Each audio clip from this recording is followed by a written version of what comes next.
What's the good word, y'all? DKB here. So I know I said I wasn't planning on dropping a video until probably the weekend, but what can I say? I had an itch to talk about the Jets. So here we go. But bam, Zonovan Bam Night to be specific. The kid looks legit, and it looks like the question that I would want to answer here, right, is can he be our new running back one? Now, we've had this motif with the Jets of this Batman and Robin kind of tandem going on.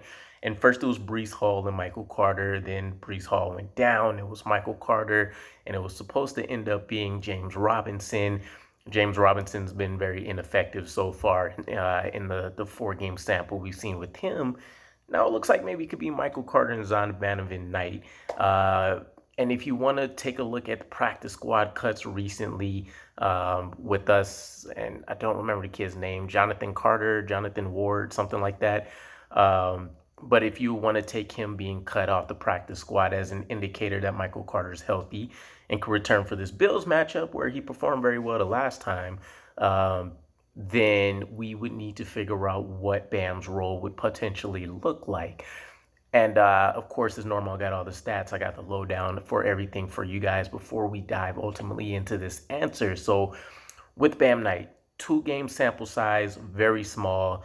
The only thing we really have to compare it to is the leaps and bounds that we've seen Breece Hall take as the New York Jets coaching staff got more comfortable with them, seen him optimizing those snaps that he took.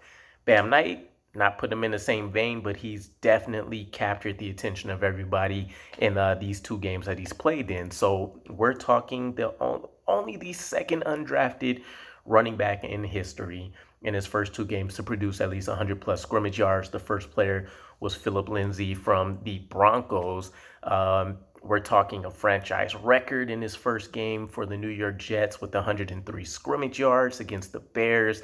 That was the most by any player from the Jets franchise in history, which was awesome.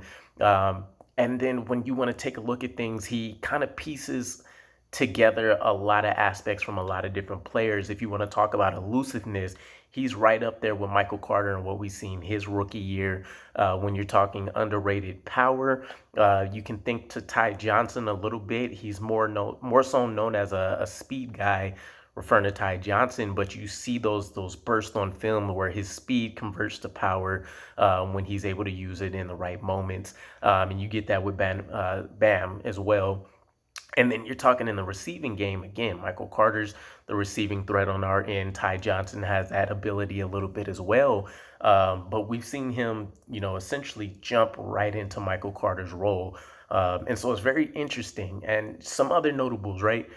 Second in the NFL in missed tackles forced over this 2-week sample size. Josh Jacobs, very great company to be in, is the only player that ranked ahead of him.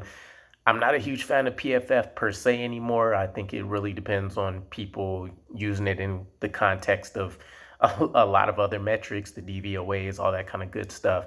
But if you are a fan, top 5 statistically in 3 key categories. He's top 5 in rushing. They had him ranked 4th.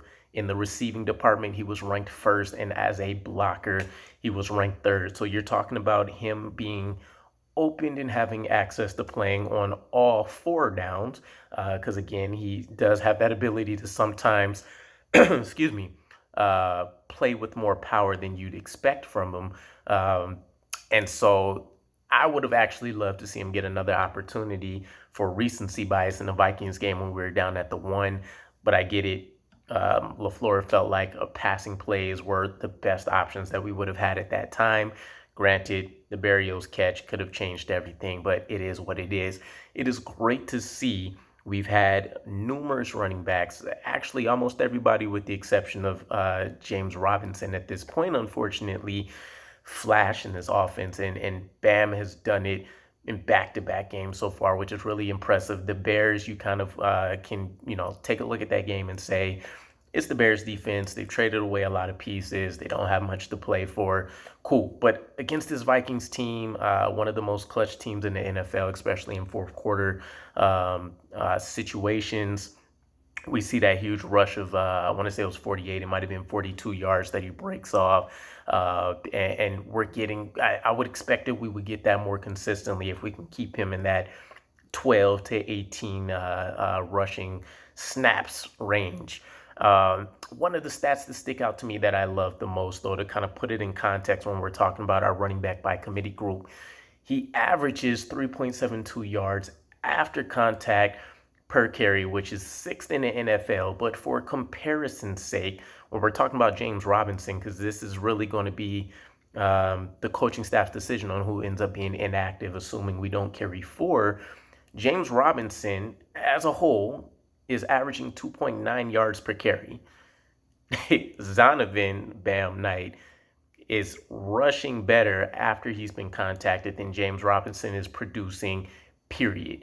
That says enough for me at this point. And yes, maybe Robert Saleh was trying not to be so direct with it, but was alluding, as we've seen, to the fact that James Robinson's rushing style right now just doesn't quite mesh with what they would like to see in this offense. And Bam Knight's been doing it via practice squad for forever now. So a lot of this stuff shouldn't be surprises. When you think back at preseason, OTAs, mandatory minicamp, etc., when Mike White and Joe Flacco were taking second and third string reps consistently, and more so Mike White, that's who Zonovan Knight was preparing with. So he kind of knows a lot of these tendencies and things like that already, which is why we see this great chemistry between the two of them, as well as just more consistent play from the quarterback position with Mike White. But it's a beauty to see. So in my opinion, I would say, especially leading into this Bills game, maybe let's not try to force things with Michael Carter, depending on wherever he's at. But Zonovan Knight should probably be the lead back if you want to go with playing the hot hand card,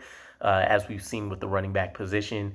Zonovan Knight should lead the way, then followed by Michael Carter.